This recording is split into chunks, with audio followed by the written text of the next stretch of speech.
Assalamualaikum warahmatullahi wabarakatuh. Perkenalkan, nama saya Nur Aini Putri Setiawan, nomor NIM 126204201041, mahasiswi jurusan Tatris Matematika dari TMT 3C. Pada kesempatan kali ini, saya akan menjelaskan mengenai aliran filsafat matematika. Yang pertama yaitu ada hubungan filsafat dan matematika. Matematika dan filsafat merupakan upaya-upaya intelektual paling awal untuk memahami dunia di sekitar kita. Dan keduanya lahir dari Yunani kuno, serta mengalami transformasi-transformasi penting di sana. Matematika adalah studi kasus penting bagi filsuf. Agenda filsafat kontemporer memiliki formulasi-formulasi yang sangat jelas berfokus pada matematika yang meliputi epistemologi dan juga ontologi. Matematika juga tidak lahir dari filsafat, melainkan keduanya berkembang bersama dan saling memberikan persoalan sebagai masukan dan umpan balik.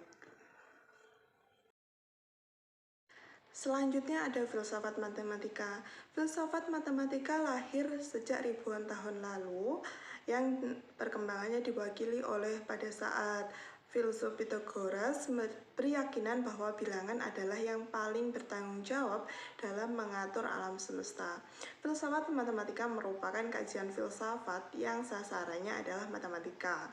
Secara umum, filsafat matematika pada dasarnya ialah percobaan penyusunan kembali kumpulan pengetahuan matematika yang tidak teratur selama berabad-abad dan diberi simbol serta makna tertentu. Berdasarkan perspektif epistemologi, kebenaran matematika terbagi menjadi dua kategori, yaitu pandangan absolut juga pandangan fallibilis. Absolutis memandang pengetahuan matematika didasarkan pada dua jenis asumsi. Asumsi yang pertama yaitu matematika ini berkaitan dengan asumsi dari aksioma dan definisi, dan logika yang berkaitan dengan asumsi aksioma, aturan menarik, kesimpulan dan bahasa formal serta sintak. Ada lokal atau mikro dan ada global atau makro asumsi. Seperti deduksi logika cukup untuk menetapkan kebenaran matematika. Ada 4 aliran besar dalam filsafat matematika, yaitu yang pertama aliran logisisme. Logisisme memandang bahwa matematika sebagai bagian dari logika. Oleh karena itu, pengkajiannya juga menggunakan logika, sehingga matematika lebih logis untuk dipahami. Logisisme adalah disertasi bahwa matematika diturunkan menjadi logika. Oleh sebab itu, tidak sama sekali bagian dari logika. Logisisme adalah yang paling jelas dan dalam rumusannya sangat eksplisit.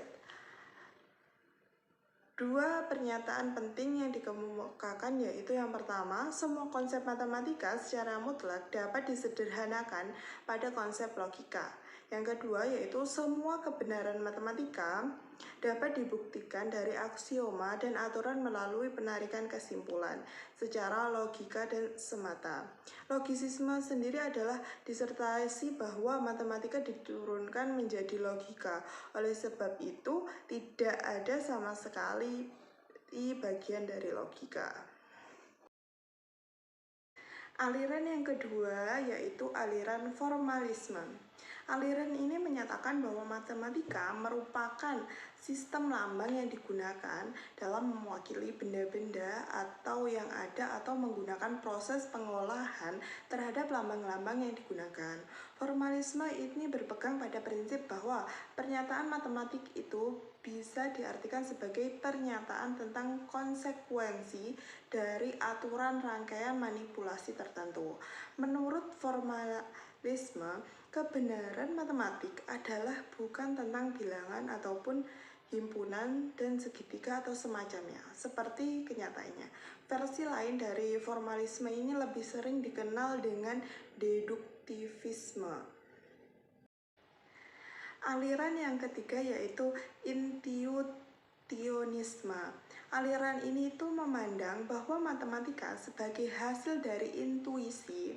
Intuisi dijadikan andalan dalam mengkaji atau memahami matematika. Pengetahuan secara intuisi dapat dipergunakan sebagai hipotesa bagi analisis selanjutnya dalam menentukan benar atau tidaknya pernyataan yang dikemukakan.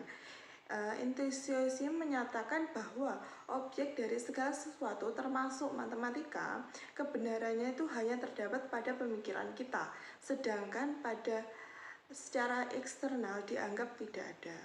Intuisionisme adalah suatu program yang menyatukan kembali metodologi dengan moto bahwa tidak ada kebenaran matematik tanpa pengalaman. Para penganut intuisionisme mencari untuk mengkonstruksi apakah mereka memperhatikan terhadap bagian matematika yang terdapat diperbaiki sesuai dengan konsep kantinan benar, patas, intuisi, dan pengetahuan. Selanjutnya ada aliran yang terakhir, yaitu aliran Platonisme. Aliran Platonisme ini digalakkan oleh seorang filsuf Plato. Pandangan Plato terhadap matematika bahwa objek matematika itu bersifat abstrak atau tidak memiliki hubungan realitas atau asal-usul sehingga bersifat abadi dan tidak berubah. Masalah dari aliran ini antara lain tidak dapat menjawab pertanyaan tepatnya di mana dan bagaimana objek matematika itu ada dan bagaimana cara kita mengetahui kebenarannya. Nah, baiklah, itu tadi penjelasan mengenai aliran-aliran besar dalam filsafat matematika. Sampai jumpa di video selanjutnya. Terima kasih. Wassalamualaikum warahmatullahi wabarakatuh.